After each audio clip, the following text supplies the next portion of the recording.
வெளிநாட்டவர்களுக்காக கட்டுநாயக்க விமான நிலையத்தில் புதிய வசதி அறிமுகம். தொடர்ந்து அதிகாரத்தில் இருக்க மாட்டோம், புதியவர்களுக்கு உரிய நேரத்தில் அதிகாரத்தை கையளிப்போம். அனுர. முஸ்லிம் கட்சிகள் ரணிலுடன் கைகோர்க்குமா? கொழும்பில் நடைபெறும் ரகசிய பேச்சுக்கள்.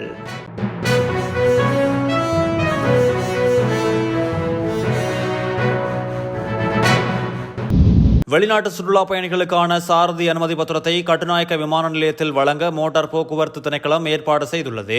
நாட்டில் தங்கியிருக்கும் குறுகிய காலத்திற்காக இந்த சாரதி அனுமதி பத்திரங்கள் வழங்கப்படவுள்ளது. இலங்கைக்கு வரும் சுற்றுலா பயணிகளை ஊக்குவிக்கும் வகையில் விமான நிலையத்திலேயே தற்காலிக சாரதி அனுமதி பத்திரம் வழங்க ஏற்பாடு செய்யப்பட்டுள்ளது. வெளிநாட்டு சுற்றுலா பயணிகள் அனுமதி பத்திரங்களை பெறுவதற்கு இதுவரை வெரகர வரை செல்ல வேண்டியிருந்தது.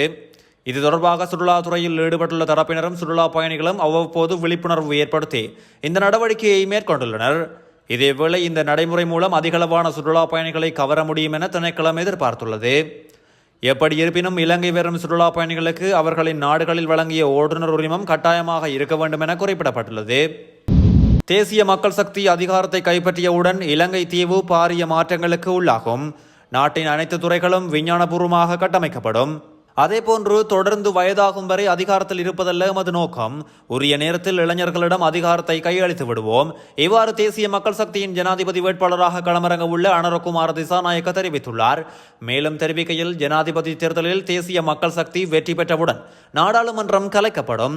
அதன்பின் நாடாளுமன்றத்தில் உள்ள ஊழல் மற்றும் நாசகார குழு விரட்டி அடிக்கப்படும். அடுத்ததாக மாகாண சபை மற்றும் உள்ளூராட்சி சபை தேர்தல்கள் மூலம் நாட்டின் அதிகாரம் புதிய குழுவுக்கு மாற்றப்படும். ஏன் தேசிய மக்கள் சக்தி நாட்டுக்கு தேவை? எங்களுக்கு தனிப்பட்ட நலன்கள் இல்லை. நிலத்தை அபகரிக்கவோ, ஹோட்டல்களை வாங்கவோ, சாராய ஆலைகளை திறக்கவோ, மணல் கொள்ளையடிக்கவோ, எரிபொருள் நிலையங்களை வாங்கவோ தேவையில்லை. மக்களின் வளங்கள் மக்களுக்கானது. அதனூடாக நாட்டை அபிவிருத்தி செய்வதே எமது நோக்கம். ஹோட்டல் கட்ட விரும்பும் ஹோட்டல் துறையினருக்கே சந்தர்ப்பம் அளிக்கப்படும். விவசாயம் செய்ய விரும்பும் விவசாயிகளுக்கே வாய்ப்பு அளிக்கப்படும். எரிபொருள் நிலையத்தை திறக்க விரும்பும் தொழிலதிபர்களுக்கு அந்த வாய்ப்புகள் வழங்கப்படும். இவ்வாறு துறை சார்ந்தவர்களுக்கு அந்த வாய்ப்புகள் வழங்கப்படும். நாட்டை மீள கட்டியெழுப்ப நல்ல திட்டங்களை வகுத்து வருகிறோம். நாங்கள் வயதாகும் வரை அதிகாரத்தில் இருக்க மாட்டோம். சரியான நேரத்தில் நம் கையில் உள்ள அதிகாரத்தை புதிய தலைமுறை இளைஞர்களிடம் ஒப்படைத்து விடுவோம். ஆனால் தற்போதைய ஆட்சியாளர்கள் அதிகாரத்தை விட்டு இதை வெளியேற தயாராக இல்லை என்று மேலும் கூறியுள்ளார். எதிர்வரும் ஜனாதிபதி தேர்தலில் முஸ்லிம் கட்சிகளின் ஆதரவை பெற்றுக்கொள்ளும் முயற்சிகளில் ஜனாதிபதி ரணில் விக்ரமசிங்க ஈடுபட்டுள்ளதாக தெரிய வருகிறது. ரணில் விக்ரமசிங்கவுக்கு நெருக்கமானவர்களை வைத்து ஐக்கிய மக்கள் சக்தியில் உள்ள இரண்டு பிரதான முஸ்லிம் கட்சிகளான ஸ்ரீலங்கா முஸ்லிம் காங்கிரஸ் மற்றும் அகில இலங்கை மக்கள் காங்கிரஸை தமது கூட்டணிக்குள் கொண்டுவரும் ரகசிய பேச்சுக்கள் இடம்பெற்று வருகின்றன. கடந்த 2015ஆம் ஆண்டு ரணில் விக்ரமசிங்கவால் ஒருங்கிணைக்கப்பட்ட கூட்டணியில் இந்த இரண்டு கட்சிகளும் இருந்தன. 2019ஆம் ஆண்டு நடைபெற்ற ஜனாதிபதி தேர்தலிலும் ஐதேகாவின் கூட்டணியிலேயே இந்த கட்சிகள் இருந்தன. என்றாலும் 2020ஆம் ஆண்டு நாடாளுமன்ற தேர்தலில் எதிர்க்கட்சி தலைவர் சஜித் பிரேமதாச தலைமையில் உருவாக்கப்பட்ட ஐக்கிய மக்கள் சக்தி தலைமையிலான கூட்டணியுடன் கைகோர்த்தன.